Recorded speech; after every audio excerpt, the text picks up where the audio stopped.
que é coordenada por mim e pela deputada Alice Brandão, que por conta de um exame médico não pôde comparecer, mas está aqui o Doni e a Bel, que representam o mandato, e também muito estimulada a pedido do vereador Toninho Vespoli, por se tratar de um tema diretamente de todo o povo paulista, mas diretamente aqui do Estado, uma obrigação da Assembleia. Então, queria chamar o Toninho para sentar aqui a meu lado, para a gente conduzir junto essa reunião.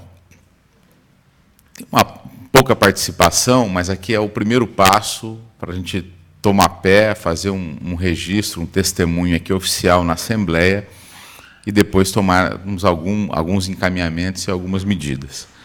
Para isso, para fazer esse diálogo, nós contamos aqui, chamamos para a mesa o presidente do Sindicato dos Jornalistas, o Paulo Zoc, e o Sérgio Guimarães, presidente do Sindicato dos Radialistas. Também conhecido como Sérgio Ipoldo. Sérgio Ipoldo.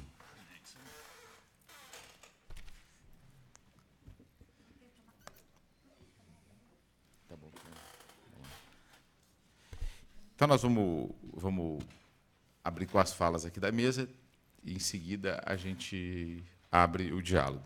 Toninho, queria passar a palavra para você.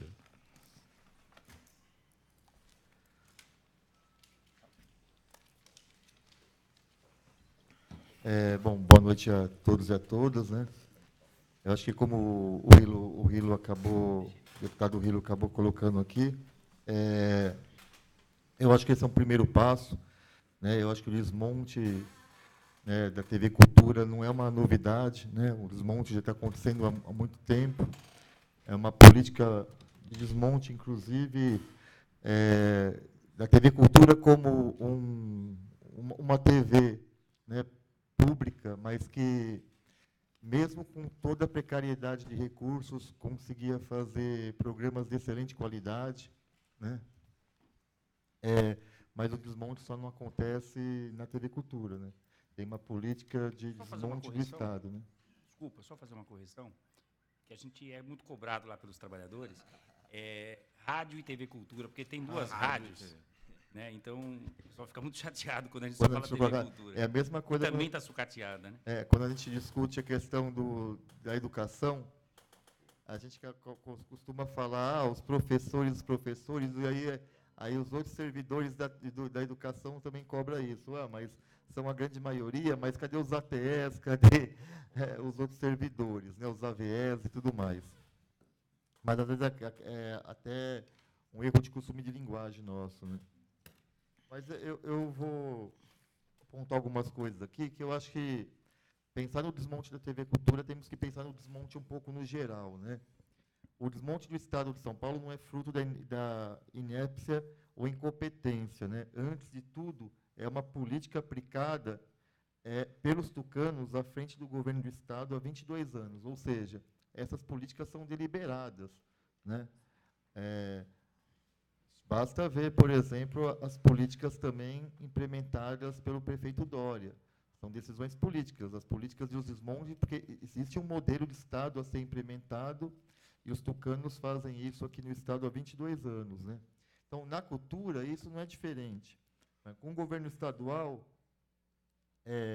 entrando na política cultural, entregando tudo isso às organizações sociais. Então, a gente vê isso bastante na área da saúde aqui na cidade de São Paulo, mas você vê tanto no nível do Estado, a cultura ser entregue para as OS, né? Então, há deliberadamente uma política a ser implementada de desmonte no Estado de São Paulo, né? Inclusive, no meu ponto de vista, foi um laboratório aqui para a cidade, né? Claro que a cidade tem as suas especificidades, né, com o Dória, mas essas questões são deliberadas, né?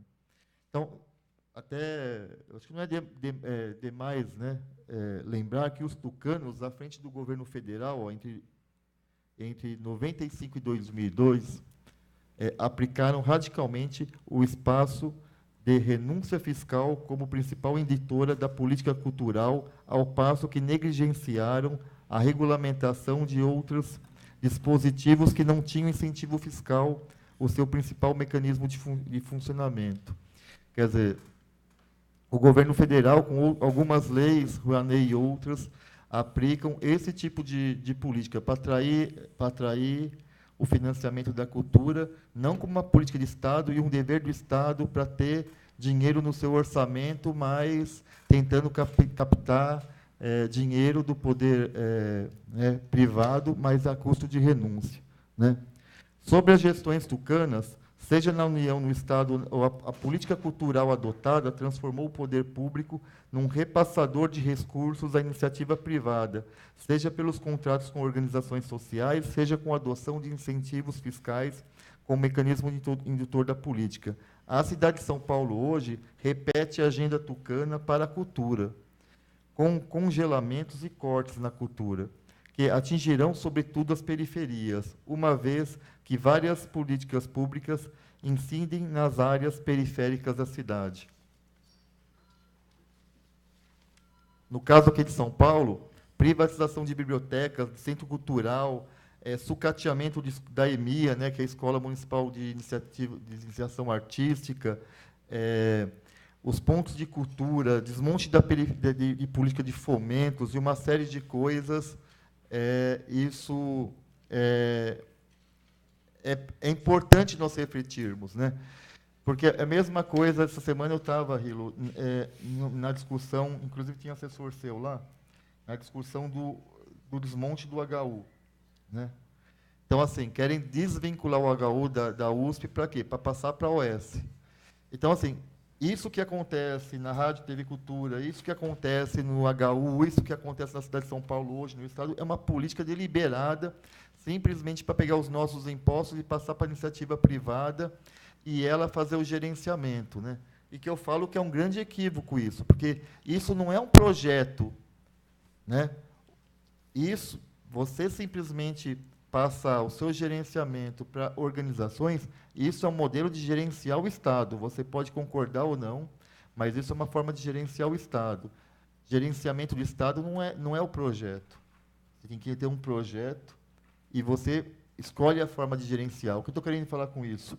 Os tucanos, na sua essência, eles não têm projetos de políticas públicas. O projeto é a forma de gerenciamento, que é uma loucura. A forma de gerenciamento é o fim, é o projeto. Né? Então, assim, o projeto, no caso do Dória, que é mais nítido, vamos privatizar tudo. Né? E eu estou falando isso porque eu acredito que, no fim, é isso que eles querem fazer com a Rádio TV Cultura.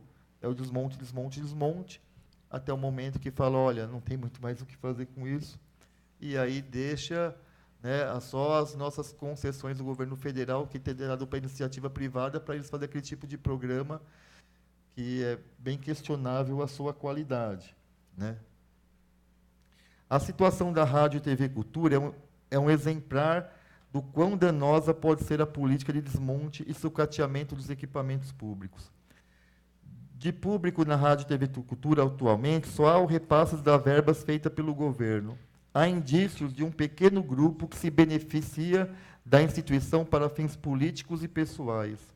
O desmonte se materializa na combinação de arroxo salarial, assédio moral contra os trabalhadores da Rádio TV Cultura, como demissões infundadas, muitas com indícios de retaliação. Além disso, há indícios de corrupção em parcerias e contratos da Fundação Padre Anchieta, seja com outras fundações ou com entes privados. Redes públicas de comunicação são fundamentais para afiar a democracia, e a Rádio TV Cultura já demonstraram, a despeito dos baixos orçamentos e do desmonte praticado por sucessivos governos, que é possível oferecer uma programação de qualidade e contribuir para o estabelecimento de um novo patamar de comunicação pública aqui no país. Né? Então, eu acho que esse é o significado da TV Cultura. Né?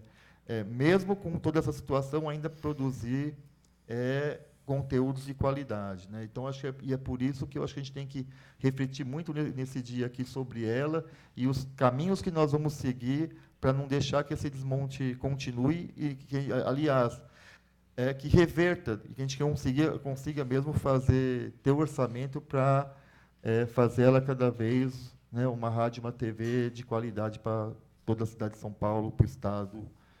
E é isso. Obrigado. Obrigado, Toninho. Passar para o Paulo agora. Bom, boa noite a todos e todas, os companheiros aqui da mesa, os deputados, o vereador. O nosso sindicato, ele agradece a possibilidade de estar aqui falando com vocês, né? E eu concordo com as palavras do vereador, porque o que a gente vê efetivamente é um sucateamento e um desmonte da Fundação Padre Anchieta, da Rádio TV Cultura, ao longo do tempo. Queria começar dizendo assim, só marcando que, na nossa opinião, isso aí está no quadro do golpe de Estado que a gente enfrenta, né? O país nosso está sendo destruído de alto a baixo. E, vamos dizer, a Rádio TV Cultura e a defesa dela é uma luta que está inserida nesse contexto geral. Então, é uma luta de resistência, mas eu acredito que, quer dizer, a gente está assistindo um desmonte, né? A crimes de lesa pátria, a privatizações do patrimônio público, a destruição do ensino, enfim, a gente está vendo uma política de terra arrasada dos direitos trabalhistas, mas eu acredito que enquanto a gente tem um ponto de apoio, a gente reconstrói tudo. Então, na minha opinião, a gente tem uma situação que a gente vai poder discutir de sucateamento e destruição da Rádio TV Cultura, mas acredito mesmo que com a luta, com a mobilização, com a organização, a gente consegue reconstruir tudo que foi destruído. E a Rádio TV Cultura tem um patrimônio que está no coração e na mente das pessoas. Os programas que ela fazia, que ela já fez, todo o trabalho dela ao longo de décadas é uma coisa que está marcada e que é uma base para a gente reconstruir. A Rádio TV Cultura, ela tem assim, um papel que a gente enxerga como ligado à comunicação pública.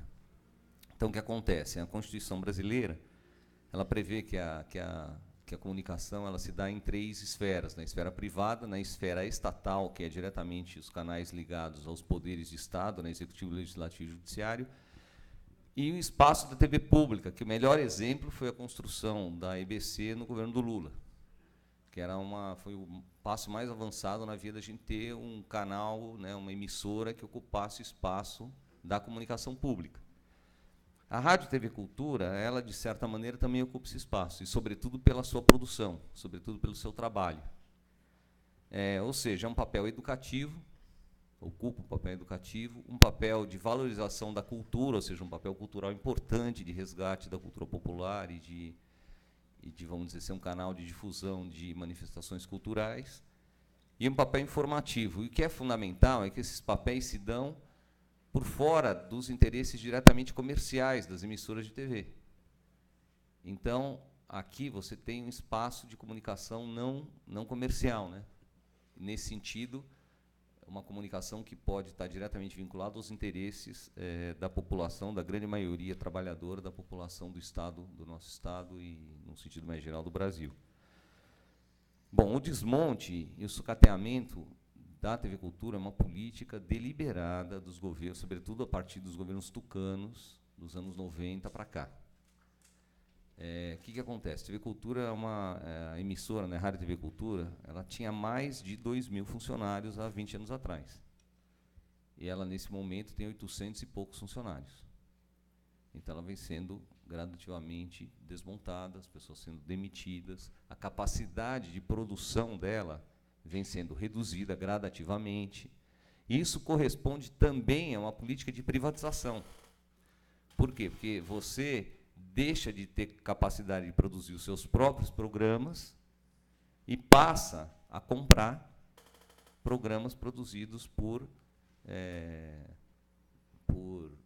pequenas produtoras e tal, que é uma coisa correspondente às organizações sociais, por exemplo, na área de saúde e educação, uma política de tipo semelhante, né? E a gente vem se opondo a isso. Como sindicato, eu queria destacar o seguinte: a gente está tendo uma atividade sindical lá permanente, persistente, E essa questão aqui concentra o que a gente tem para contar para vocês, para compartilhar aqui, que é o seguinte: o desmonte da TV Cultura, o socateamento da TV Cultura está concentrado, nesse momento, na nossa opinião, no congelamento do salário dos funcionários ao longo dos anos. Então, o que acontece? Jornalistas tiveram o último reajuste de salário em dezembro de 2013. E radialistas tiveram o último reajuste de salário em maio de 2014. Desde então, os salários estão congelados.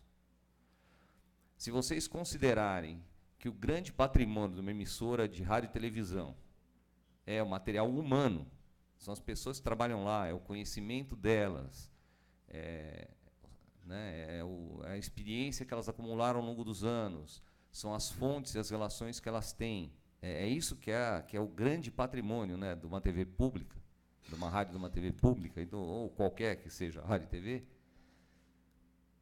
O congelamento salarial e a piora das condições de trabalho ao longo do tempo, elas são uma expressão direta dessa política de sucatear e destruir. Porque, evidentemente, ao longo dos anos, as pessoas vão saindo da TV, vão indo para outros lugares, você vai perdendo o que você tem de melhor em termos de material humano ao longo do tempo. E aqui a questão é a seguinte, porque é importante que todo mundo entenda como que isso se deu. A mecânica das relações de trabalho é o seguinte, no setor privado. Sindicatos, o nosso sindicato, os sindicatos radialistas, fazem convenções coletivas com sindicatos patronais, sindicatos das empresas. E essas convenções feitas anualmente, renovadas anualmente, elas têm um rol de direitos, como, por exemplo, ticket de refeição, auxílio médico, etc., e cláusulas sociais, as mais diversas, e aumento de salário, reajuste salarial, piso salarial. Então, esses direitos estão consagrados em convenções coletivas. Historicamente, a Fundação Padre Anchieta estendia para os seus trabalhadores as convenções coletivas do setor privado. Então, quando a gente fazia uma campanha salarial de rádio e TV, no caso dos jornalistas, e conseguia chegar, essa campanha envolvia os trabalhadores da Rádio e TV Cultura, e quando chegava no final, na conclusão, também envolvia. Mesma coisa para os radialistas. Database dos jornalistas, dezembro, dos radialistas, maio. Então, e eles estendiam, então você conseguia um reajuste. Já tinha dado problemas antes, né? Em 2003 teve um problema, tal. Mas a partir de 2013 não teve um problema, teve um bloqueio total e completo e um congelamento de salário a partir de então. Então é com esse muro que a gente se depara. Então os sindicatos, e eu caminho para a minha intervenção, para o fim da intervenção, então desde 2013 a gente se depara com esse problema. A gente está batendo num muro, que é o governo do Estado. A experiência da IBC, que talvez o Sérgio também explique um pouco, mas na IBC a gente tem um acordo coletivo que os sindicatos dos jornalistas com os radialistas fazem conjuntamente. A gente aqui decidiu aplicar essa experiência na Rádio e TV Cultura.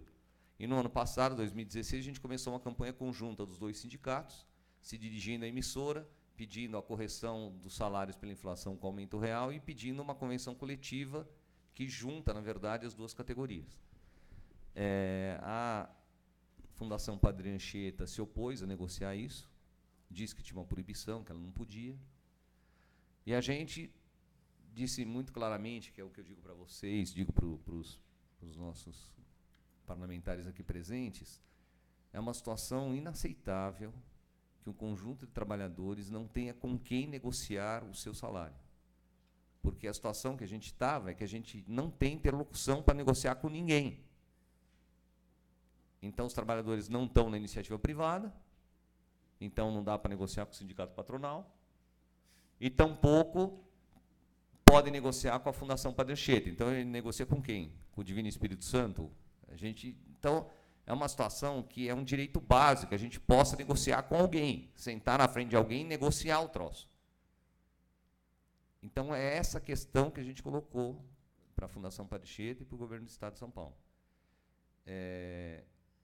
A gente entrou em greve no ano passado, foram 6 dias de greve importante.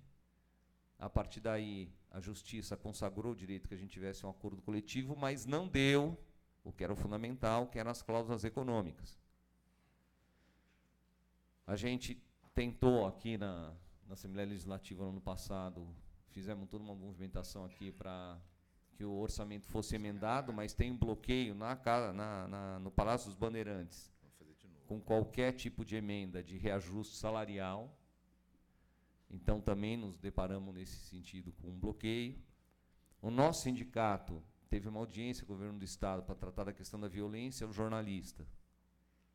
Mas, aproveitando que a gente estava na frente do governador, fomos lá e entregamos uma carta apresentando a reivindicação de reajuste salarial para o jornalista da TV Cultura, jornalista da Rádio TV Cultura. Então, assim, estamos no movimento. E a gente tem consciência de que, eu acho que na atual etapa que nós estamos, do ponto de vista sindical, em estrito senso, que a gente está num barco conjuntamente com as demais categorias do serviço público estadual, porque todo mundo enfrenta um problema semelhante diante do governo do Estado. Concluo com isso, a gente esse ano novamente está em campanha salarial, entregamos a nossa pauta, exigimos a negociação, a data base é 1º de setembro, estamos já no dia 25 de outubro e até agora não tem nenhuma negociação feita. Então, esse é o bloqueio que a gente enfrenta, é questão chave, é questão sine qua non para que a TV Cultura continue existindo, reajustar o salário dos seus trabalhadores, jornalistas e radialistas. É isso aí, essa é a minha colaboração. Obrigado. Obrigado, Paulo. Vamos ouvir agora o Sérgio. Boa noite a todos e todas. Agradecer aqui o vereador, agradecer o deputado, os vários representantes aqui dos movimentos sociais que têm nos dado esse apoio. Eu, além de estar na coordenação do sindicato, dos radialistas, eu sou trabalhador da Rádio TV Cultura há mais de 30 anos. E é com muita tristeza que a gente vem aqui mais uma vez. A gente já esteve aqui trocentas vezes, já fizemos várias campanhas, né, ao longo desses últimos anos, mas eu queria destacar algumas questões aqui. Meados de 2003, 2004, a Fundação Padre Anchieta recebe lá uma interventora. E foi exatamente na outra gestão, na primeira gestão do Marcos Mendonça. Essa Julieda, uma interventora do Estado, ela abriu lá um café da manhã com os trabalhadores, e os trabalhadores caíram que nem patinhos, né? Foram no café da manhã, conversaram o que tinha que conversar, deram sugestões, e ao final do trabalho dela, houveram 350 demissões, mais ou menos. Isso lá em 2004. Mas o interessante que ela construiu, escreveu um planejamento estratégico. E esse planejamento estratégico, em suma, era reduzir drasticamente o número de contratos seletistas, locar os espaços. Quem não conhece aqui, é um espaço maravilhoso. Na década de 80, a gente, apesar de ser um espaço grande, a gente não conseguia se movimentar, tamanho era as idas e vindas de cenários, e a fábrica de cenário hoje é um cemitério, não existe. E esse planejamento estratégico eles estão pondo em prática ao longo desses últimos anos, e agora está aí o Marcos Mendonça de volta no segundo mandato dele, né? Colocando em prática. O Paulo falou que 2.000, mas eu acho até que era mais. Na década de 80, acho que eram até mais, de 2.000, talvez até uns 3.000 trabalhadores. E hoje, estamos chutando aqui 800 e poucos, mas tem muita gente de forma, contratos, né, PJs, MEI e outras coisas mais, que vai ser uma realidade a partir de 11 de novembro, vai ser uma realidade para todos os trabalhadores desse país, com essa reforma que é um verdadeiro massacre da Serra Elétrica. Lembrar aqui, o vereador colocou muito bem, na verdade, a gente precisa de uma ajuda de uma investigação. A gente vem batendo nisso há muito tempo.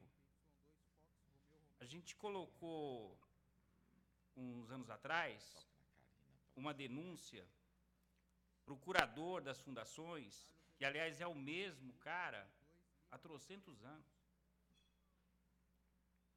E a gente colocou lá indícios de várias questões que são pertinentes ao Ministério Público pedir a investigação. E ele ficou pedindo mais coisa, até o ponto que a gente disse para ele, olha, se a gente tivesse tudo que você está falando aí, a gente ia para a delegacia de polícia, a gente não ia para a curadoria das fundações. E você está querendo que a gente faça o vosso trabalho. E aí ele mandou um outro ofício ameaçando de mandar prender por desacato e tal, e não foi mais lá. Não fomos mais atrás. Há uns 2 anos, mais ou menos, esse mesmo curador esteve numa reunião, que isso consta em ata, é público. Está no site, lá se achar lá as atas, estão lá. Ele foi convidado pela diretoria da fundação, pelo conselho curador, e ele participou de uma reunião do conselho, e nessa reunião do conselho apresentaram lá uma proposta de criar um fundo para poder ficar livre do Estado, e esse fundo iniciaria com a venda do Parque Novo Mundo, onde tinha os transmissores, que não estão mais lá, agora estão lá no Guarapiranga, com a venda da casa, não sei se é a Casa das Rosas, uma casa que tem lá na Faria Lima, que não pode nem vender, mas eles iam vender. E esse curador achou maravilhoso a ideia. Mas a ideia era tão maravilhosa que não foi para frente. O próprio conselho acho que barrou em algum momento lá e tal. Então, assim, vem acontecendo coisas lá, citou aqui os enlatados que são comprados, tem um camarada lá que é da diretoria, que tem uma empresa de licenciamentos. Certo? Eu não estou aqui afirmando nada, porque se eu tivesse documento para afirmar, eu já ia na polícia, né? Mas tem indícios fortíssimos. Sérgio, quando você fala licenciamento do quê? Licenciamento de programas. De programas. Então, assim, tem indícios muito grave dentro da Rádio TV Cultura hoje. Aconteceu um episódio agora, semana passada, retrasada, sumiram 2 aparelhos de TV, de 48 polegadas, tamanho daquele ali. Chamaram a polícia, está investigando, mas antes de iniciar as investigações, por parte da direção da empresa, da fundação, mandou afastar 5 ou 6 seguranças, que são de uma empresa terceirizada. Não tem prova nenhuma do envolvimento dos seguranças. E pior, confinaram. Eles acharam ruim que eu usei essa palavra, porque eu usei essa palavra com o diretor financeiro e com o gerente do RH. E vou repetir. Eles confinaram esse segurança terceirizado lá no Jaraguá, onde os índios recentemente ocuparam lá, com a alegação de que foi substituir os outros lá. Mentira. Os outros continuaram na escala e os caras ficaram lá esperando. Uma semana depois, chamaram eles, a empresa terceirizada chamou para fazer a rescisão do contrato, não na TV Cultura, não na empresa terceirizada, no estacionamento do Macro, que fica ali a alguns metros da fundação. Eu estou cobrando isso desde a semana passada, porque tem alguma coisa estranha aí. Os seguranças que são terceirizados, essas empresas vão trocando, os caras vão pedindo demissão e continuam na empresa, né? Estão lá há mais de 10, 12 anos. Então tem algum problema ali. Tem problema na fiscalização das bolsas, que a minha bolsa, eu sou obrigado a abrir a bolsa quando eu saio. Os carros, quando aparece a luzinha lá, abre o porta-mala, tem 10 malas lá dentro, nenhuma é aberta. Então a segurança não existe. E não é problema da segurança, porque é a empresa que determina a forma que ela quer na segurança. Então tem algum problema. Tem outras coisas, outros boatos que falam lá, que eu não vou falar aqui, mas eu acho que precisa ter uma investigação séria.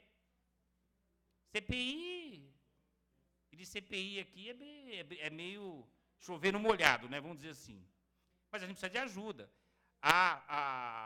Essa casa tem representantes, se eu não me engano, dois representantes no Conselho Curador. Tem. São os da comissão, presidente da Comissão Ciência, Ciência, Tecnologia e de Educação, se eu não me engano. Educação e cultura. Educação e Cultura. E a gente não consegue emplacar absolutamente nada. Deveria ser transparente, mas não é.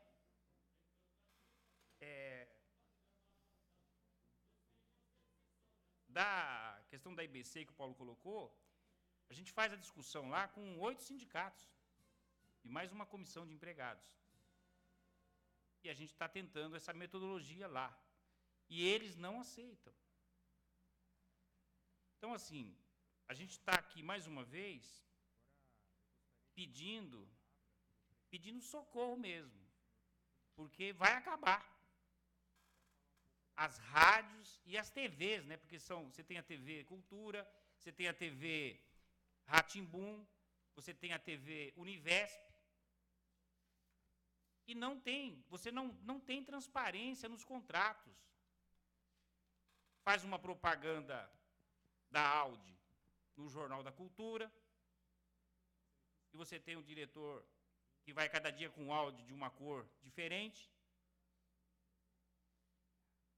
Ele deve estar ganhando muito bem, né, para comprar um Audi de cada cor.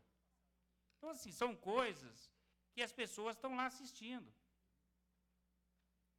Semana passada, aplicaram um reajuste para algumas pessoas de mais de 500% do plano de saúde.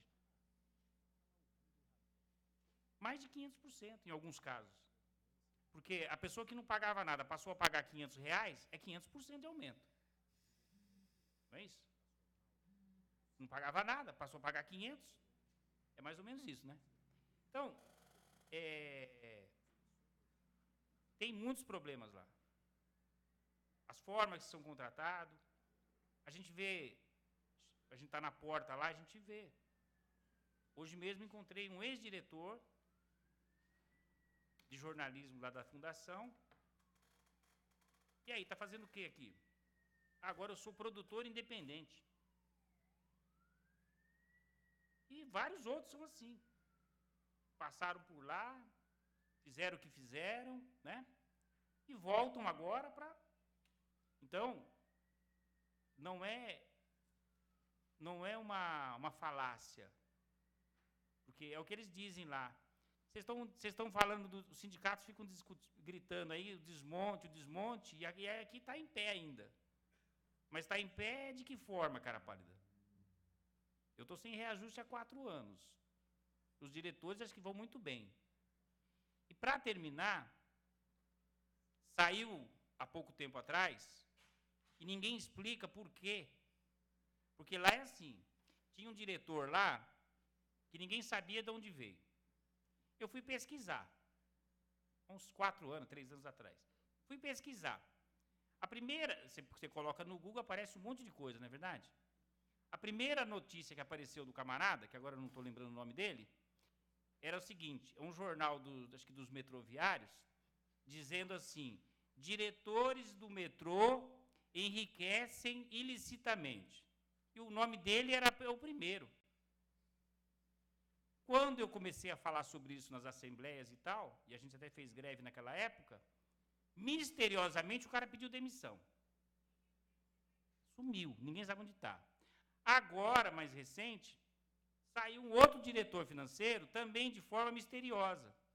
Mas esse, ao contrário do outro, um monte de gente lá ouviu, aos 4 cantos, um outro diretor chamando ele de ladrão. Um monte de gente ouviu isso lá. Isso todo mundo sabe lá dentro. Um diretor chamou o outro de ladrão. E, misteriosamente, ele foi encostado em outro lugar. Assim como esse ex do metrô, deve se procurar, vai achar ele encostado em algum outro lugar aí. Agora, esse recente também. Parece que foi para a Secretaria do Meio Ambiente. Dizem que vai continuar recebendo pela Fundação Padre Anchieta, que é um outro problema, né? Essa coisa do cara tá aqui, ó, estourou para você, camarada, agora você vai para outro. Mas você continua recebendo por aqui. Isso acontece muito. Não só lá, né? Então, para um camarada chamar um diretor, chamar o outro diretor de ladrão, eu acho que tem algum problema. E depois o cara some, saiu de lá. Então são coisas que eu acho que precisa ter uma investigação. Esse caso dos seguranças, eu disse para eles que eu ia trazer isso para cá, e eu não vou sossegar porque tem alguma coisa errada nisso. Por que eles tiraram esses seguranças que estavam lá há mais de 10 anos da empresa? Eu acho que é por conta deles saberem de alguma coisa naquelas idas e vindas dos diretores lá com várias malas dentro do carro. E vou continuar fuçando. Não tenho problema nenhum com ninguém lá. Não devo nada para ninguém lá. Obrigado. Obrigado, Sérgio. Sérgio, em relação a essas denúncias, nós vamos aqui dar encaminhamento a elas. O que nós vamos precisar depois é que você sente conosco, especifique para a gente ver qual é o melhor caminho. E chamar, além da deputada Alessi Brandão, também convidar outros deputados aqui de oposição ou que atuam na área que possam reforçar com a gente esses pedidos. Nós temos lá 2 membros da Assembleia hoje na TV Cultura, mas que são da base do governo, então pouco podemos contar com eles. Bom, pessoal, nós vamos abrir agora para intervenções, questionamentos, perguntas. Se puder, só se apresenta. Está aberto isso.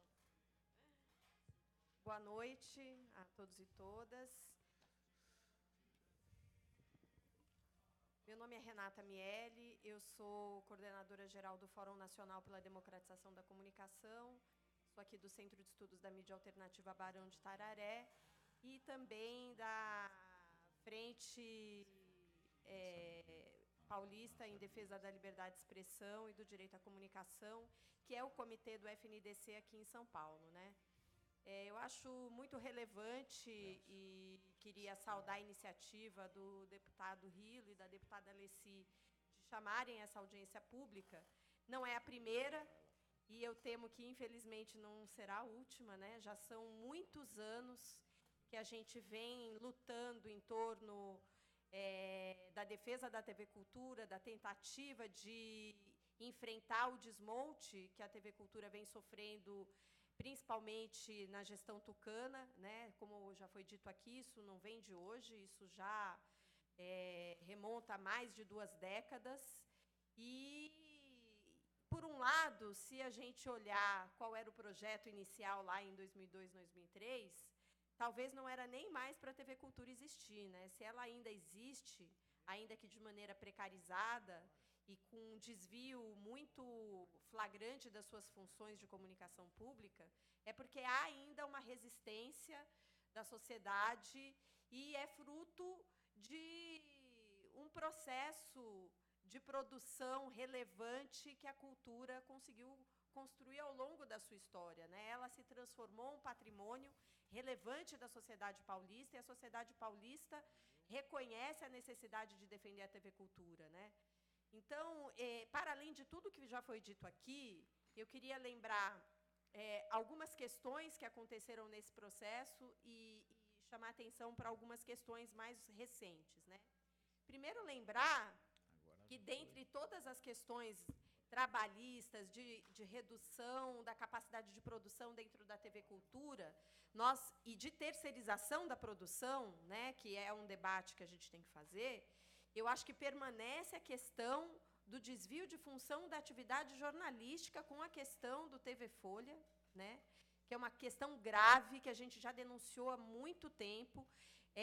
A radiodifusão é uma concessão pública, então, mesmo e principalmente numa emissora pública, que é uma concessão pública, a finalidade dessa emissora é a jornalística e terceirizar essa finalidade para uma empresa que não precisa de autorização para funcionar, porque os jornais não precisam, são livre iniciativas.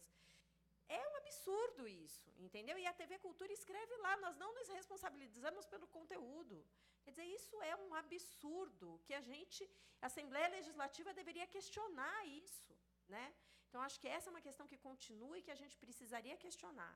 A outra é como a gente, mesmo com a dificuldade de não estarmos presentes enquanto Assembleia Legislativa na mesa, né, no Conselho Curador da TV Cultura, como a Assembleia Legislativa pressiona para que exista uma mudança na forma de composição daquele conselho, que é absurdo, é autocrático, não é permeável à participação da sociedade. A partir de uma negociação que foi horrível, depois a gente pode...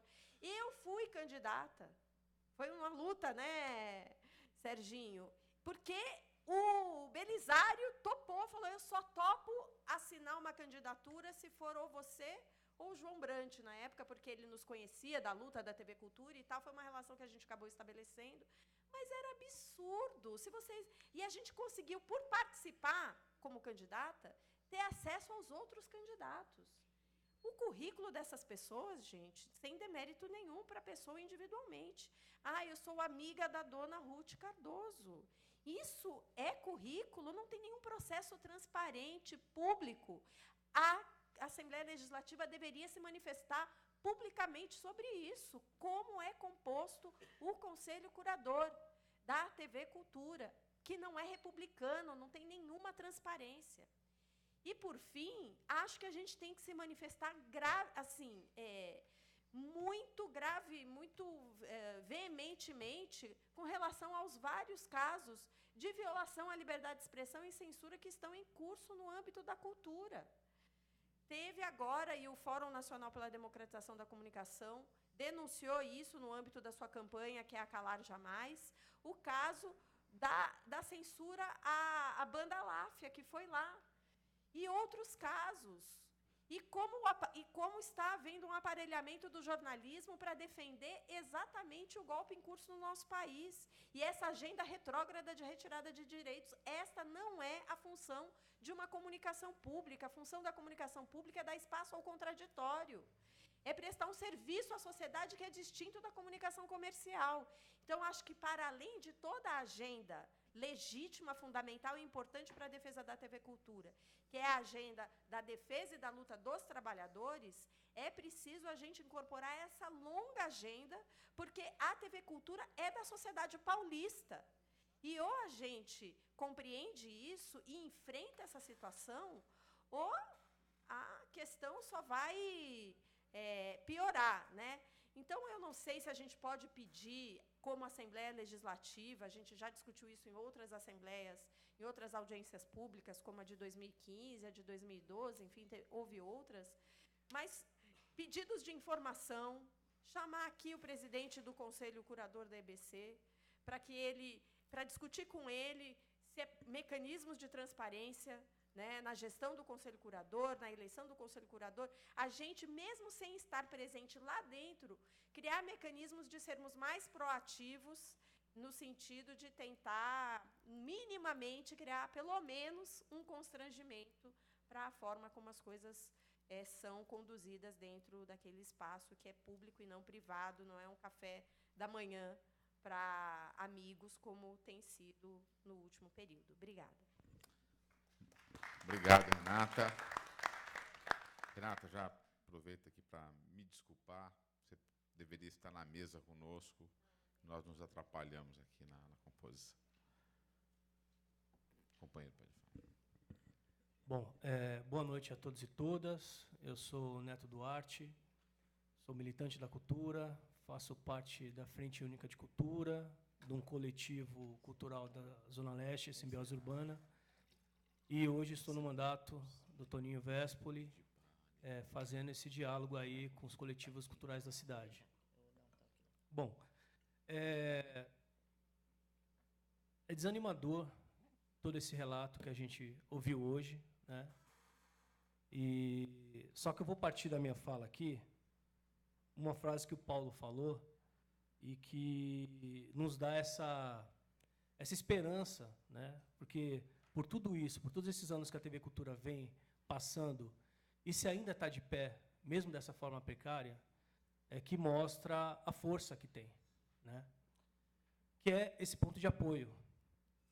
Esses apoiadores que estão se reunindo ao longo dos anos, vocês nas frentes aí com sindicatos, com os profissionais, né, com os funcionários, e agora, a partir desses últimos meses, nessas reuniões que a gente vem se reunindo, vem fazendo, para, de alguma forma, tentar achar caminhos, né, e, de alguma forma, salvar a Rádio e a TV Cultura.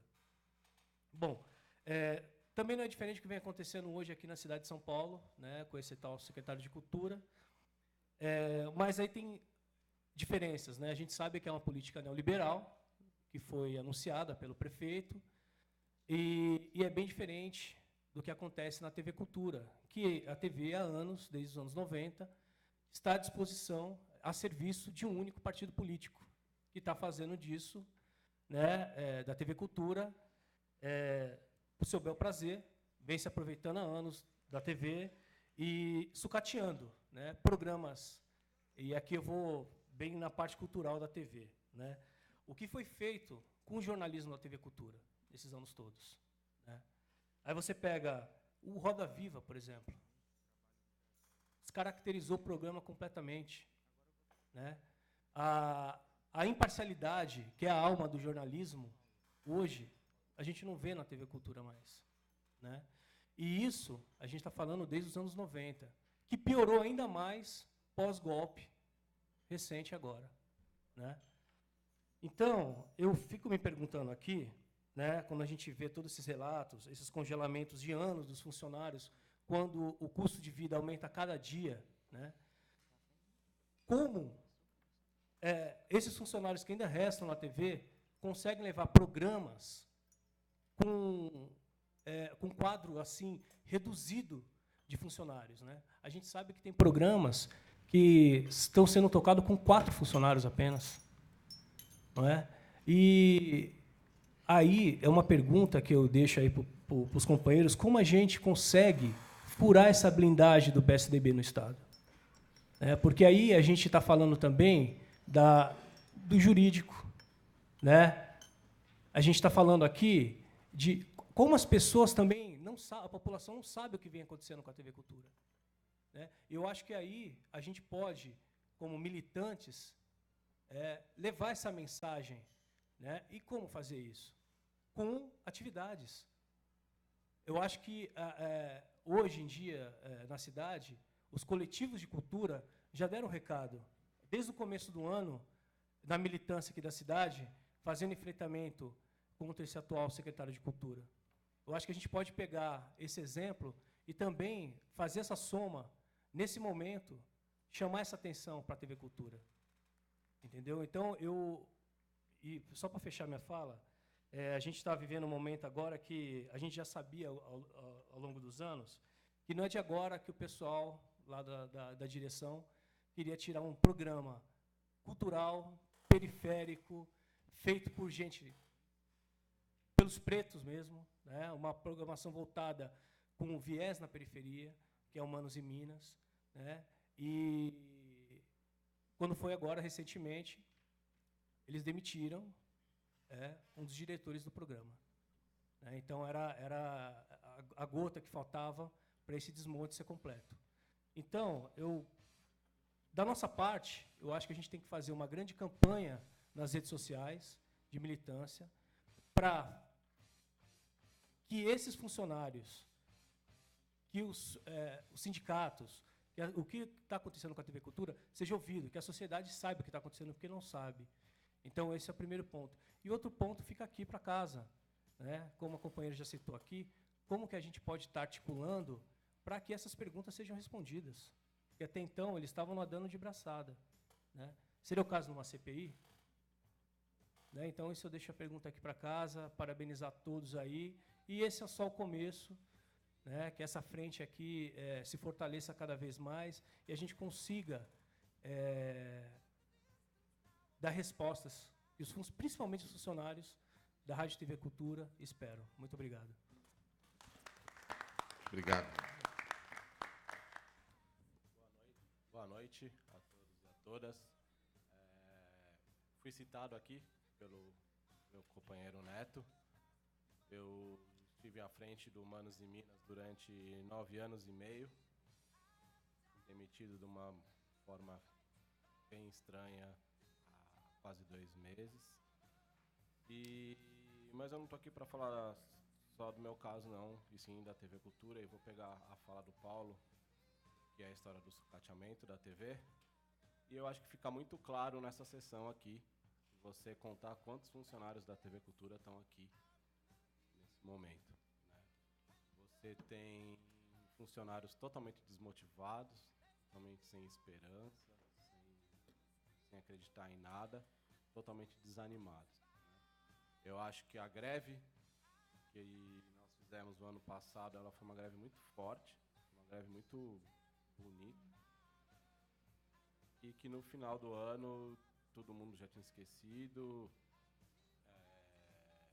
isso fica muito claro nas ações dos funcionários da TV e da direção da TV, com desrespeito por todos nós,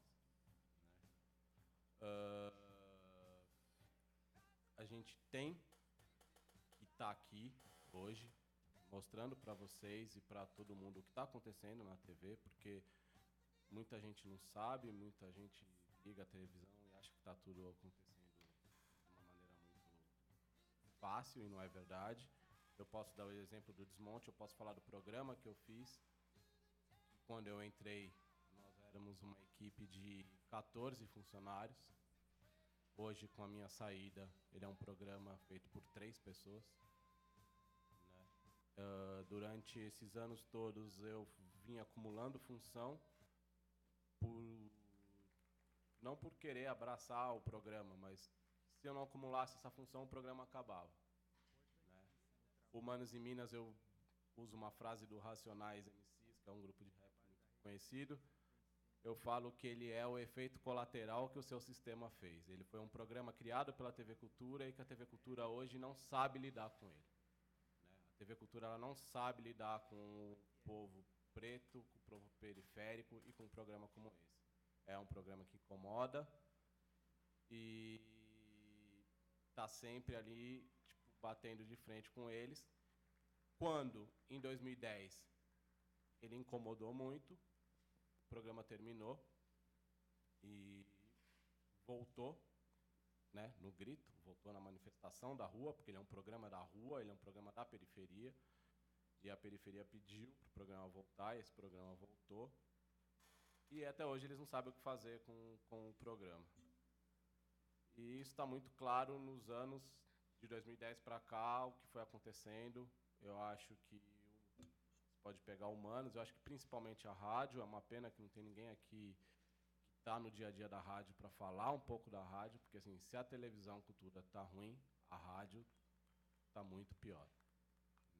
É uma tristeza você passar na redação da rádio e ver aquele monte de mesa vazia, aquela sala gigante, sem ninguém produzindo, sem ninguém trabalhando. Muita gente talentosa, muita gente, muito profissional de alto nível foi mandado embora.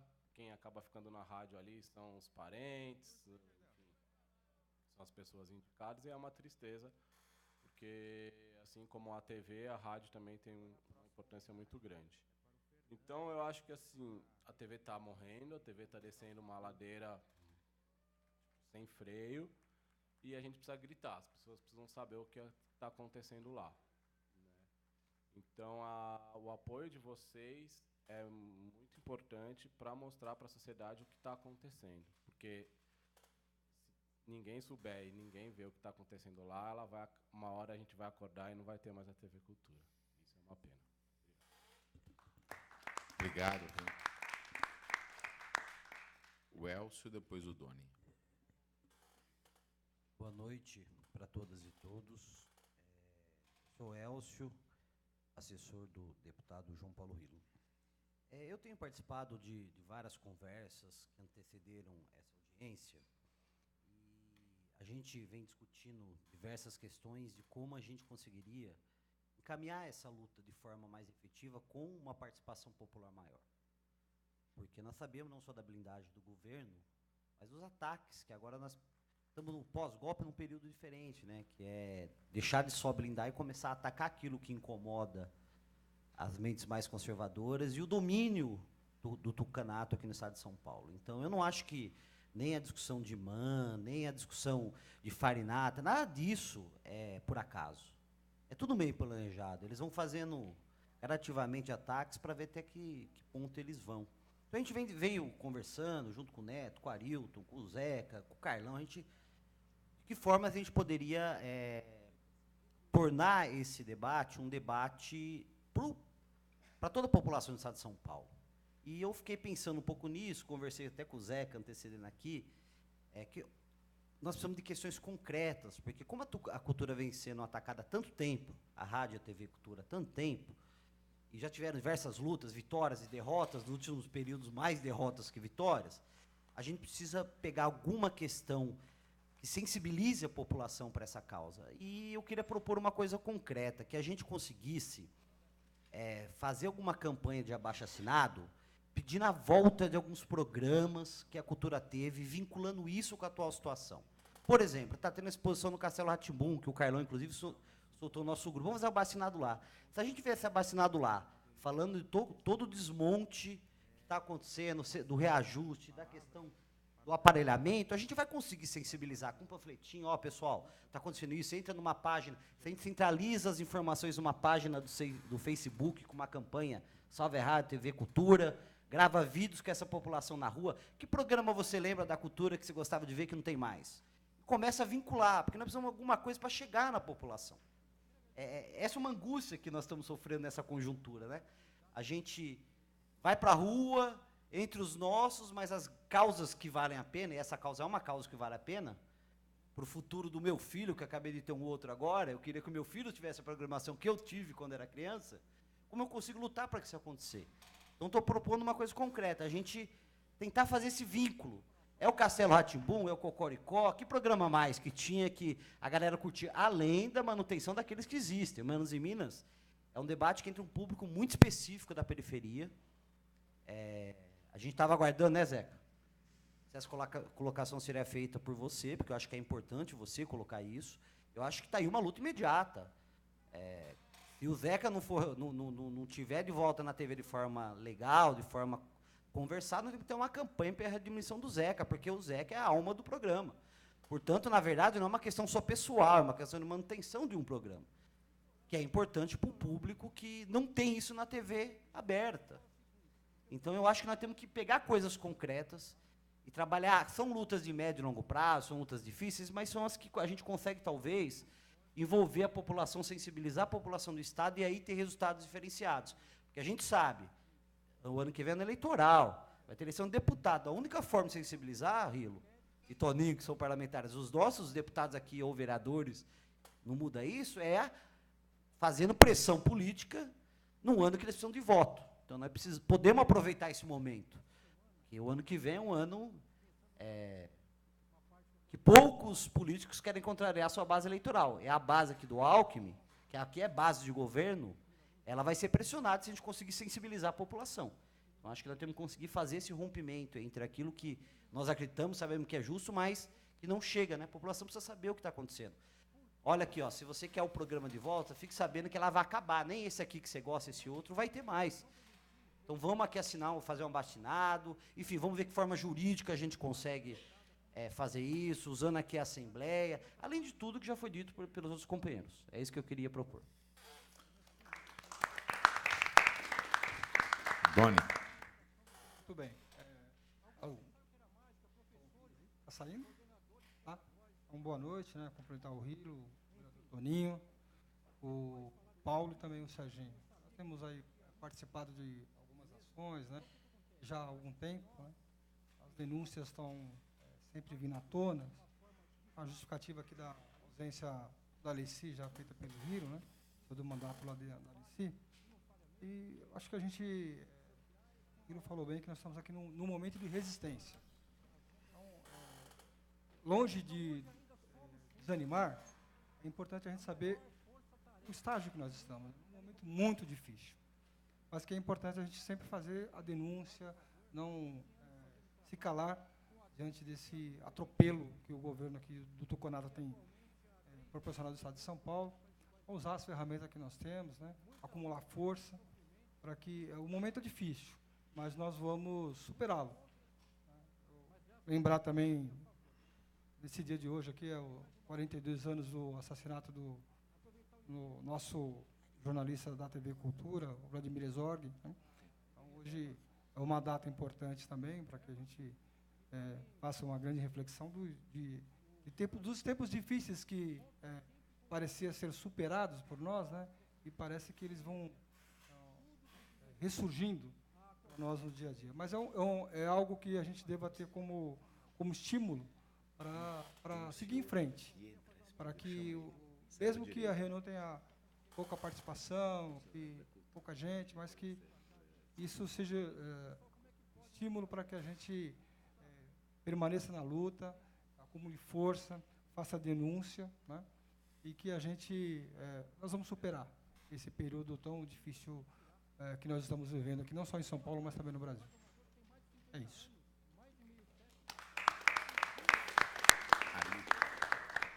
Próximo, Arilton. Oi. Bom, sou Arilton, executivo municipal do PSOL, mandato Tadinho Véspoli também. E acho que o caso da processo, né, em curso da Rádio TV Cultura é emblemático, né, do que são os 22 anos de governo do PSDB aqui no estado de São Paulo. E também do que foi o governo do PSDB na década de 90, no governo federal, e também o que é hoje o governo Dória, aqui na cidade de São Paulo. Acho que os 22 anos do PSDB à frente do governo o processo da TV Cultura é emblemático do que são esses 22 anos do PSDB à frente do governo estadual, por conta do desmonte quase que completo, né, da Rádio TV Cultura, do arroxo dos trabalhadores, do cerceamento das liberdades democráticas, do cerceamento da liberdade de manifestação, de opinião, né, das relações escusas aí do governo com o setor privado, quer dizer, enfiando o setor privado dentro do setor público de maneira extremamente desonesta, né, e a blindagem absoluta desse governo, né, ou desses governos. Então, eu costumo dizer que o Estado de São Paulo, né, a agenda de retrocessos e ataques, né, que a gente vê hoje em âmbito nacional, acho que o Estado de São Paulo foi o laboratório disso, né? O Estado de São Paulo foi o laboratório da agenda aí golpista que está em curso no país, né, da agenda antitrabalhadora, antipopular, antidemocrática, né? E acho que, para além da campanha que o Elcio falou, que eu acho importantíssimo que a gente consiga dialogar para fora, né, da Rádio TV Cultura, que a gente consiga estabelecer um diálogo permanente aí com a população, não só com setores organizados, mas com o conjunto da população. Acho que isso, inclusive, é possível, porque a memória das pessoas em relação à Rádio TV Cultura, ela remete a uma programação de qualidade, principalmente, né, quer dizer, nunca é demais lembrar que a TV Cultura foi capaz de pautar a programação infantil das outras TVs, das TVs comerciais, né, na década passada. Quer dizer, isso, com todo esse cenário de desmonte que já existia naquela época, foi um feito e tanto, né? Então, existe um sentimento positivo da população, de maneira geral, em relação à TV Cultura, e acho que, para além do abaixo-assinado, para além da campanha, e aí acho que a gente tem que debater qual aspecto que vai se buscar, né, qual recorte que vai se buscar nessa campanha, mas acho também que, a médio prazo, a gente tem que pensar em algum ato, alguma atividade de rua, alguma coisa que mostre para o governo estadual e para quem dirige a Fundação Padre Anchieta que o desmonte e os ataques, eles podem insistir nessa agenda de desmonte e de ataques, mas que os trabalhadores não vão dar de barato esse processo, quer dizer, que vai ter resistência, que vai ter luta, né? Quer dizer, eu acho importante que, a médio prazo, os setores que estão envolvidos aí na luta contra o desmonte da Rádio TV Cultura sejam capazes de construir para além do diálogo com a população, algum ato que demarque a oposição a todo esse processo de desmonte. Eu posso dar... Obrigado, Arilton. posso dar só Claro. um informe, informe de uma coisa que já aconteceu há muito tempo, né? Mas assim, é para não dizer assim. Eu acho que as ideias todas dessa campanha pública e tal são todas ótimas. Mas a verdade é que a gente já fez isso outras vezes.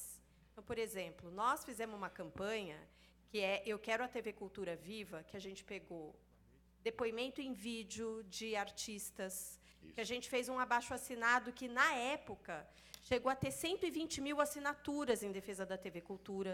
Nós entregamos esse abaixo-assinado, inclusive imprimimos em várias caixas, você lembra isso, Serginho? E na audiência pública que teve em 2015, na época, quando acabou o Viola Minha Viola, que veio aqui o representante, a gente entregou.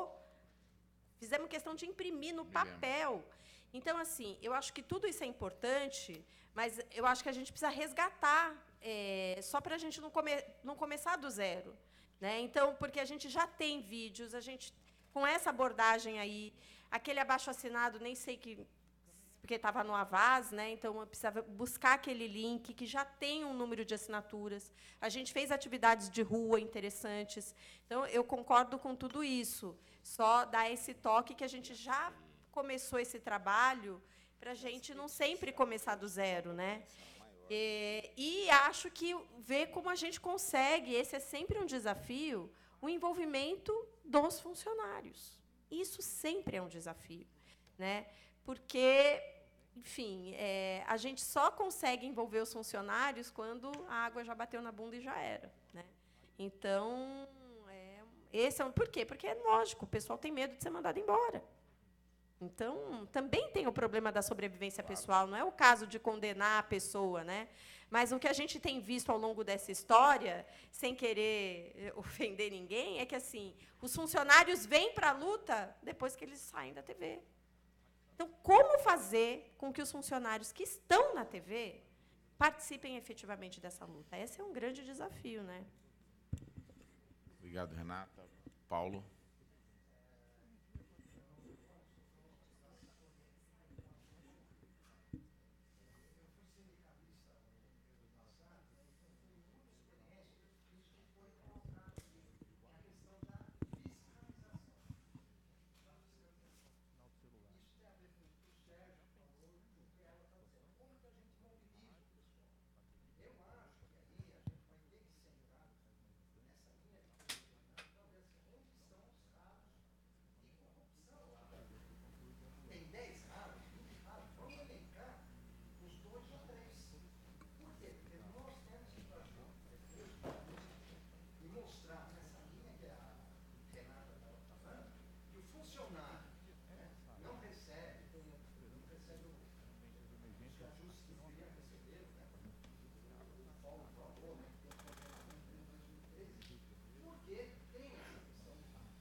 Ótimo.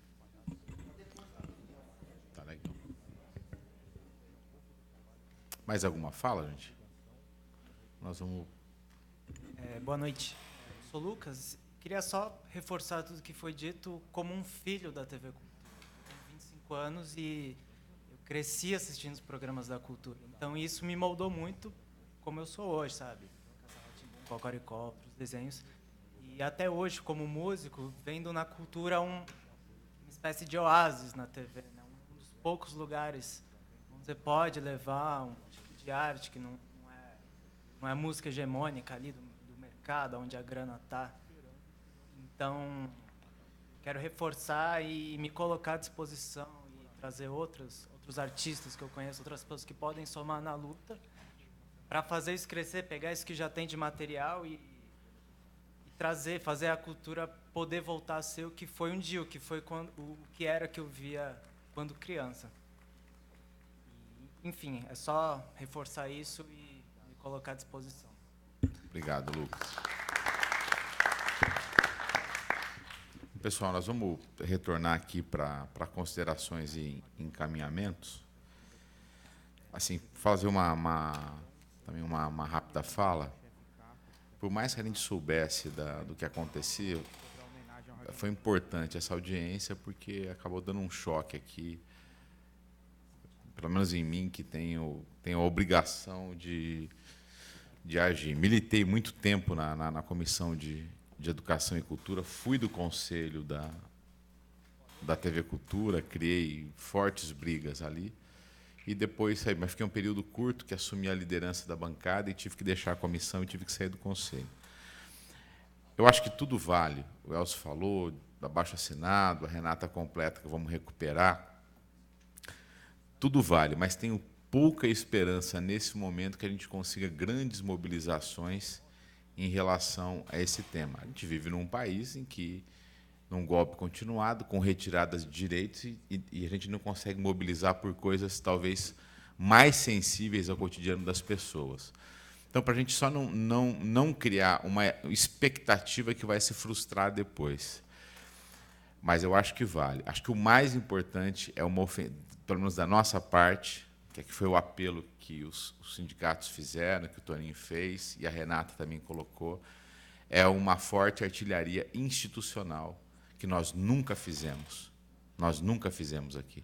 CPI nós não vamos montar, mas, em compensação, nós podemos fazer sucessivas convocações, requerimentos, visita em loco, jogar pesado numa agenda combinada, coisa que eles nunca foram incomodados, e também uma reunião, Toninho.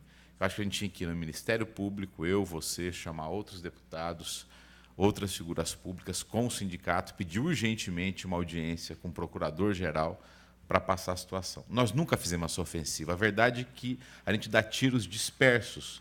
Foi feita uma campanha assim, de sensibilização, acho que teve um alcance, mas, nesse momento, posso estar enganado, mas talvez o que eu enxergue a partir daqui, de onde eu piso, que é na Assembleia, é uma forte artilharia institucional, de convocações, de requerimentos, de análise de contrato, de visita em loco e pedir uma audiência urgente com o Ministério Público, com uma agenda muito bem definida. Era a minha fala, dentro do que eu ouvi, meio que uma fala de encaminhamentos que nós vamos fazer. Mas agora eu gostaria de que, para a gente encerrar, retorne aqui para o Toninho, para o Paulo e para o Sérgio, para eles também completarem esse tipo de encaminhamento. Então... Não, então, eu queria falar o seguinte, eu estou achando importante a audiência, porque nós temos uma questão que é a seguinte: a gente está em busca de construir uma resposta, na verdade, para o problema. Então, nós estamos aqui tentando elaborar, não tem ninguém pelo menos eu, não chego aqui absolutamente com a pretensão de chegar e falar, não, temos que fazer isso, isso, isso. Mas isso por quê? Porque a gente, porque os sindicatos dos jornalistas e dos radialistas decidiram enfrentar o problema juntos, a partir também de uma experiência prática na IBC, a partir do ano passado, superando uma situação de atuação, no mínimo, separada, mas eventualmente até com pontos de atrito no passado um pouquinho mais distante. Apesar de que os interesses ali são muito identificados, quer dizer, ambos os sindicatos, ou seja, radialistas e jornalistas como categorias, têm exatamente o mesmo interesse. Eu acho que a intervenção da Renata, a primeira, ela colocou problemas que eu acho que são importantes. Ela falou da história da TV Folha, falou do Prado Conselho. São problemas relevantes para colocar para a Assembleia Legislativa, para colocar publicamente no sentido político, né? Então, tem uma discussão sobre a TV pública, porque se vocês pensarem na questão do modelo da TV pública, também é um modelo a ser elaborado. governo do Lula, como eu falei, deu um passo importante quando fez a EBC. Quais eram os mecanismos, os pilares ali da independência da EBC diante do Executivo? Presidente nomeado com mandato definitivo, com mandato estipulado de 4 anos, a princípio, então ele não poderia ser afastado pelo Executivo, e um conselho curador com entidades da sociedade civil, na qual o governo era minoria. Então foram 2 passos. Na minha opinião, ainda tímidos, para falar a verdade, para fins de uma emissora assim, totalmente pública, independente, etc. Mas 2 passos importantes. Como que a gente aborda, então, para da TV pública? Então, é toda uma discussão, toda uma questão relevante que tem que ser elaborada pelo movimento social, pelos parlamentares progressistas, assim vai. Mas a gente tem necessidade imperiosa de dar respostas para a situação assim, da TV, no sentido da destruição do patrimônio humano da TV. E, nesse sentido, das questões que envolvem... Então, o Zeca colocou a questão da greve. Pessoal, a greve foi uma greve exemplar. Nós fizemos uma greve de 6 dias no ano passado. Agora, o problema é que ela se enfrentava com uma muralha. Então, qual foi o objetivo da greve que a gente pensou? Foi uma greve que a gente pudesse judicializar a questão, obrigar o tribunal a votar a questão, a decidir, a julgar a questão, obrigar o tribunal a julgar, porque senão não ia ter julgamento. E o tribunal julgou. Isso foi um pequeno, mas muito pequeno ponto de apoio para efetivamente para a greve de 6 dias, que foi o que foi. Então, a gente está em busca de respostas. Esse é o problema. Então, assim, tem uma coisa que eu não concordo com o que a Renata falou, é uma pena que ela já saiu, mas eu acho que os trabalhadores da TV Cultura, eles são profundamente identificados com a defesa da TV Cultura como TV pública. Acho. São eles que fazem o que a TV coloca no ar, o que a rádio coloca no ar. São eles têm uma identificação profunda com isso, eles têm todo o interesse, eles sabem disso. Evidentemente, como qualquer empresa, os trabalhadores se defrontam com uma situação de uma hierarquia. O operador de qualquer sindicato do mundo é esse. E estou de acordo, acho que uma artilharia institucional, por exemplo, a gente tem bons motivos para achar que seria um passo à frente para nós, se articular melhor no âmbito dessa frente e começar uma artilharia que a gente, como sindicato, possa também se apoiar para desenvolver o movimento interno da TV Cultura. Ou seja, as 2 coisas têm que se somar. E é uma coisa possível de fazer isso. É que a gente, até hoje, não construiu isso dessa forma, até onde eu sei, mas também o Sérgio, que vai falar em seguida, pode falar melhor, porque ele tem uma experiência mais larga, né, no que diz respeito à TV Cultura. Então, eu acho que quer dizer, eu saúdo a iniciativa nossa aqui, eu acho importante, acho que ela abre ótimas perspectivas. Nós pode contar com o nosso sindicato nessa via, mas ainda sinto que a gente ainda está construindo, na verdade, construindo o caminho que nós temos que trilhar, porque, nesse momento, nós temos um impasse de grandes proporções. É uma situação difícil de enfrentar e efetivamente dos trabalhadores lá dentro acharem que a gente tem chance de avançar. É isso aí, obrigado.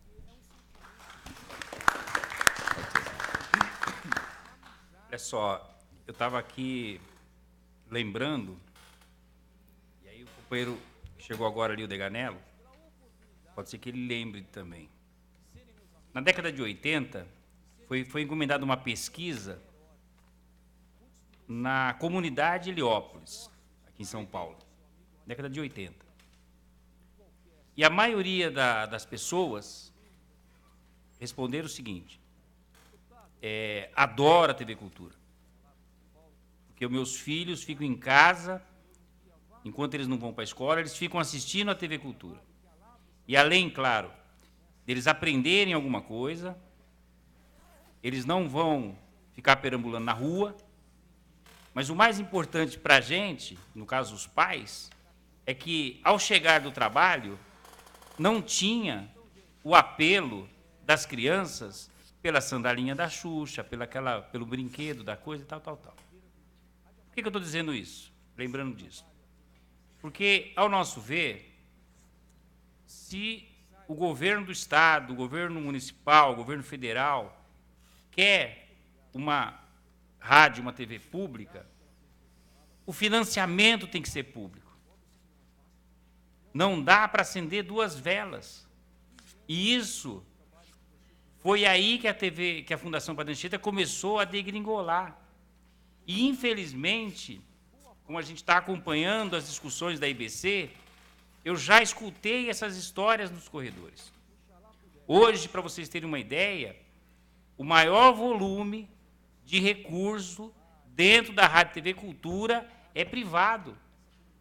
Porque o governo foi contingenciando, foi retirando e jogando para o privado.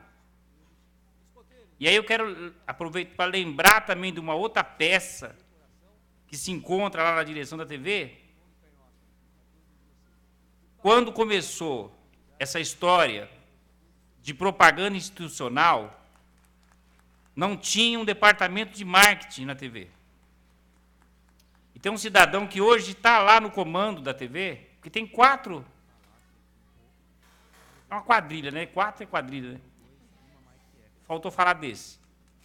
Esse camarada criou uma empresa chamada Connect. E aí vamos levantar, pedir ajuda do jornalista aqui. Famosa Connect. A Connect, a Folha de São Paulo, fez uma matéria, Paulo Dantas, né? O Paulo é bom de fuçar as coisas, né? Ele manda muita coisa para a gente. A Folha de São Paulo fez uma matéria de 2 páginas sobre a Connect. Eu não vou lembrar aqui os números, mas vamos recuperar essa matéria para a gente fazer um material.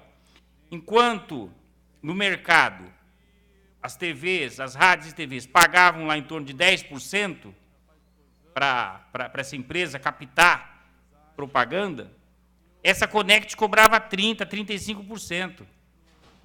Foi um escândalo na época. O camarada sumiu. E o camarada misteriosamente voltou. Está lá, comandando uma parte da televisão. Quando a gente achar a matéria da Folha, vai aparecer o nome dele, porque é o mesmo. Então, assim, quando você vai buscar recurso, tem um ditado que tem músico aqui, não tem? Como é que é? Quem paga a banda escolhe a música, não é isso? Teve um programa que o Deganello, que é da produção, deve lembrar, que a TV contratou a Fafi Siqueira, uma global, para fazer um programa de auditório. Deu uma repercussão danada. Não tinha nada a ver com a cara da TV Cultura. Mas aquilo funciona assim. Quando o camarada vai botar dinheiro numa televisão, vai fazer propaganda numa televisão, ele não é um cara, um Papai Noel, né? Nem Coelhinho da Páscoa. Ele quer retorno financeiro. O que dá retorno financeiro na televisão? Os programas de baixa qualidade. Infelizmente. Essas porcarias que a gente assiste no dia a dia é que dá Ibope. E é papel da TV pública buscar Ibope? Não pode dar traço. Peraí, esse não é o papel. O papel aqui é o seguinte, é colocar programas de qualidade. Ser diferente das outras. Vamos competir com a Globo? Nós estamos de brincadeira, né? Então, os caras falam disso. Então, não dá. Quando começou a buscar recurso privado, foi a desgraça. Porque começou os caras a querer modificar a programação. E aí não tem jeito. Enviesou mesmo. E agora está lá. Até, o deputado deve saber, informação da direção da administrativa lá. Parte do custeio, 5 ou 10%, ele deu essa informação para nós, o diretor financeiro, acho que 5 ou 10% do custeio já é recurso privado. Ele tem que captar para fazer outras coisas, mas também para garantir o custeio, que deveria ser público. Então, olha o enrosco. E, lamentavelmente, essa discussão estava sendo pautada nos corredores da IBC. Para fechar, O conselho curador, que ela falou que tem que mexer, é um conselho, né? Chazinho da tarde, né? Na EBC, que tinha um ótimo conselho, o camarada colocado pelo Temer, primeira coisa que ele fez foi detonar o conselho curador, que de fato dava linha na programação e tal. O da cultura também. Mudaram. O conselho hoje apita o quê? Nem na programação ele dá palpite, porque foi desviando, mexer no estatuto, trocar e tal. Então, assim, aí tinha uma orquestra lá. O Marcos Mendonça acabou com a orquestra em 2004. Aí tem lá uns cinco músicos que não puderam ser demitidos porque eram são estáveis, e estão lá agora fazendo outras funções. O Marcos Mendonça deu uma ideia para esses músicos, deputado. Nós tínhamos um restaurante próprio. Falou, vamos tocar aqui na hora do almoço. Essa foi a ideia. Depois os caras foram para outro lugar e tal, estão lá em outras funções. Mas olha só, tinha uma orquestra que podia estar lá funcionando até hoje, né? Sinfonias, cultura. Então, os caras vão mesmo... É a linha, né? Você deixa a míngua, e aí o senso comum que a grande mídia faz é tudo que é público não presta. Assim, os hospitais, as escolas, tudo que é público não presta. Eles deixam a míngua, a população abraça essa história e sai lá, tem que privatizar, tem que acabar, tem que fechar. Isso a gente ouviu, eu estava lembrando aqui, na década de comecinho de 90, a gente fez aqui no Ibirapuera, colhendo assinatura, uma campanha, eu tenho a camiseta até hoje, Cultura Te Quero no Ar. E abraçamos a cultura, tinha um abaixo-assinado e tal, e tinha uma discussão do financiamento, que era parecido com o da BBC de Londres. Quem diria, né? Que era cobrar uma taxa na conta de luz. Quando a gente abordava as pessoas aqui no Parque do Ibirapuera, o cara falava, você está maluco? Eu vou pagar uma taxa na conta de luz para aquele bando de... né? Então, assim, mas a gente já fez várias coisas e acho que assim, não estamos jogando a toalha, não. Vamos continuar firme aí e com a ajuda dos companheiros dos movimentos sociais, da Assembleia, da Câmara, de quem quiser ajudar, né, do companheiro ali, músico. Eu acho que lá, falou de mobilização de rua, a gente até discutiu numa das reuniões, para sensibilizar os funcionários, eu acho que a gente poderia organizar um ato, alguma coisa, uma tarde cultural, uma manhã cultural, alguma coisa que o valha, lá na praça, que é onde a gente faz as nossas assembleias, as greves, tem uma praça enorme, a gente vê como é que a gente monta uma estrutura mínima lá, de palcos e tal, e podemos fazer uma tarde ou uma noite cultural, qualquer coisa. A gente pensou até em sarau. Acho que dá para fazer, nesse caso, para a gente tentar sensibilizar os trabalhadores da importância que é deles se engajarem nesse movimento, que eu acho que eles são peça fundamental. Obrigado, Sérgio. Vou passar para o Toninho aqui. Vou falar, acho, duas coisas mais gerais que servem não só, assim, para mim, da TV Cultura, mas um pouco no geral, e três mais específicas. Bom, a gente está vivendo um golpe institucional no Brasil, onde nós estamos tendo os maiores retrocessos da classe trabalhadora. Maiores. Só o que eles fizeram com a reforma aí da trabalhista já mostra o tamanho do que eles estão fazendo, né? E aí, por que estou falando isso? Eu acho que a gente está em uma situação de muita defensiva e que nos obriga a ter um campo progressista com maior diálogo. Se as pessoas não entenderem que a gente tem que dar uma unificada um pouco mais no campo progressista, nós estamos já fadados ao fracasso, porque eles estão muito fortes do outro lado e nós estamos muito fragilizados desse lado, né? Uma outra coisa, que ao mesmo tempo que a gente tem que ter esse campo progressista, mas também a gente tem que saber os limites das coisas e eu acho que um dos parâmetros tem que ser fazer uma oposição para valer para esse projeto neoliberal. E aí estou falando dos tucanato aqui no Brasil e na cidade. Porque senão também fica difícil. Eu vejo aqui, por exemplo, mesmo aqui, a gente aqui lá na Câmara Municipal, a gente fala que quando algum vereador vai ser candidato a deputado aqui, Rilo, o pessoal fala assim, mas você vai se candidatar para ficar naquele cemitério lá, aquele lugar morto, porque o PSDB já brindou isso aqui de um tal jeito. Que é isso, né? Você vem para cá, você desaparece. Mas mesmo assim, você percebe que alguns parlamentares, pelo nível de oposição, conseguem passar algo negativo que o governador está fazendo aqui. Não é que eu estou aqui na frente, mas o Rilo é um deles. Então, assim, qual o grau de oposição que realmente a gente está a fim de fazer? Então, vou dar um exemplo lá na Câmara Municipal. Tudo bem, o Dória vem caindo pela tabela, tem um desgaste meio que natural, isso, aquilo, mas tem um grupo de vereadores lá que não está brincando. Tipo, posso citar alguns aqui, né? A Sâmia, eu, Suplicy, Juliana Cardoso, Donato, entendeu? Está indo para cima de um jeito até meio organizado, né? Então, a gente tem que resgatar nossas utopias e ir para cima para valer, né? Senão também fica difícil, né? Agora sim, a conjuntura é muito dinâmica, né? Se você pegar, sei lá,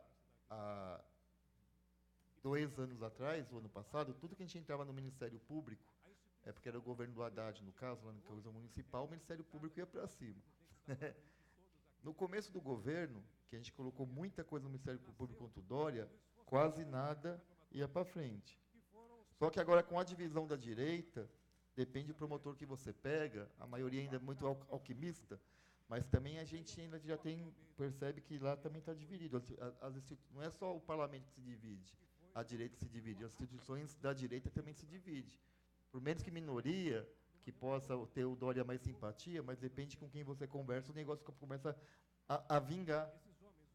Então, por que eu estou falando isso? Então, eu acho que a gente tem que fazer o esforço de ir para os ministérios públicos, usar o judiciário no que a gente puder, ainda mais aproveitar antes da unificação dessa direita, novamente. Porque também depois que eles se unificar novamente, acabou. Basta ver alguns meios de comunicação de grande massa, não é? Está batendo no governo Dória mais que a gente lá na Câmara. Mas por quê? Porque tem divisão da direita. Então, eu acho que a conjuntura está muito diferenciada do que 2 anos atrás. Então, a gente tem que aproveitar isso, porque tem divisão também nas instituições, na comunicação, em um monte de lugar, por conta dessas brigas. Basta ver a Globo e a Bandeirantes, quando fala de Lava Jato. Totalmente diferenciada uma da outra, né? Tudo bem, tudo para matar a esquerda, mas de aspectos bem diferenciados, né? Então, eu acho que a gente tem que pensar melhor sobre isso. Uma outra coisa, que também é a sensibilização, né? Eu entendo que esforços já foram feitos para sensibilizar, né? Mas a conjuntura também é outra. Você pode ter os mesmos esforços hoje e ter menos sensibilização, mas pode também ter muito mais sensibilização. Então, acho que a gente também tem que usar todos os mecanismos, ou seja, conversar com artistas, fazer campanhas na internet, abaixo-assinado, mesmo que já foi feito, eu acho que a gente tem que ainda reforçar essas questões. Os artistas fizeram ali um abaixo-assinado e uma campanha aí contra o Temer recentemente e foram vitoriosos, pelo menos por enquanto. A gente não sabe se ele vai votar com o mesmo projeto, mas até agora conseguiu barrar. Então, não é porque eu acho que também a gente teve mais dificuldade de sensibilização, eu acho que isso não está dado, né? E a terceira coisa, eu acho que usar todos os mecanismos aqui. Lá na Câmara, a gente está tendo uma experiência de a gente estar colocando tudo que a gente pode no Tribunal de Contas do município, quando está com a questão de dinheiro contra o Dória. Então, TAG está lá no Ministério Público. Assim, os caras têm que botar assessores para se virar e responder. Então, a gente tem que usar todas as nossas formas, aqui, tanto na Câmara Municipal, mas aqui, para a gente fazer eles responder tudo. Desde a gente, se tem essas dúvidas, entrar lá no Tribunal de Contas do Estado, sei lá, vamos fazer todos os mecanismos para encher as paciências. E eu acho que dá para fazer isso, né? Aqui está o Rilo e eu hoje, mas, né, tem a Alessi, que já foi falado aqui, mas a gente pode envolver também outros vereadores. Bom, pegar o peso do Suplicy, por exemplo. Entendeu? Eu acho que a gente tem condição de, na hora de a gente fazer essas ações, colocar outras figuras públicas, né, que têm voz, que têm peso na sociedade, também para estar ajudando, engrossando aqui o caldo. Eu colocaria essas questões para a gente refletir melhor, assim, ou encaminhá-las. Legal. Só uma questão que foram várias audiências públicas, né? E nós fizemos uma em Brasília, na Câmara dos Deputados, alguns anos atrás, na Câmara Federal. Audiência sobre a Rádio TV Cultura. E uma coisa que é para se pensar aqui, porque em todas as audiências a gente encontrava aqui deputados da base do governo que vinham aqui fazer defesa da direção da fundação e do governo. Nem apareceram. Nem apareceram. E uma última coisa, na demissão do companheiro, do Zeca, do programa, ele tem estabilidade da CIPA. E mesmo assim foi demitido. Então, uma demissão arbitrária. Legal, obrigado, certinho. Mas entrou com um processo. Entra rápido, porque logo a legislação trabalhista nova entra em vigor. Né? Bom, gente, encerramos aqui a nossa audiência. Nós temos alguns encaminhamentos que nós faremos já a partir de amanhã. Tem um grupo em que nós vamos atualizar e pensar numa próxima atividade, quem sabe numa próxima audiência pública, né, para passar esses resultados. Então, da nossa parte, nós vamos encaminhar essa bateria de requerimentos, de convocações, de visita em loco e tentar agendar, ver qual seria o promotor do caso para urgentemente formalizar uma representação e uma denúncia. Está aqui o Paulo Dantas, que o Sérgio citou, ele há anos, há décadas, ele estuda e investiga aqui o governo do Estado, tem informações, consegue fazer cruzamentos para a gente dar início nisso. Embora tenha sido uma audiência, vamos dizer assim, tímida, né, mas grandiosa nos encaminhamentos e na qualidade. E agradecer em especial aqui o Toninho e todo o gabinete que nos estimulou, nos provocou a chamar essa audiência aqui. Então, muito obrigado, está encerrada a nossa audiência.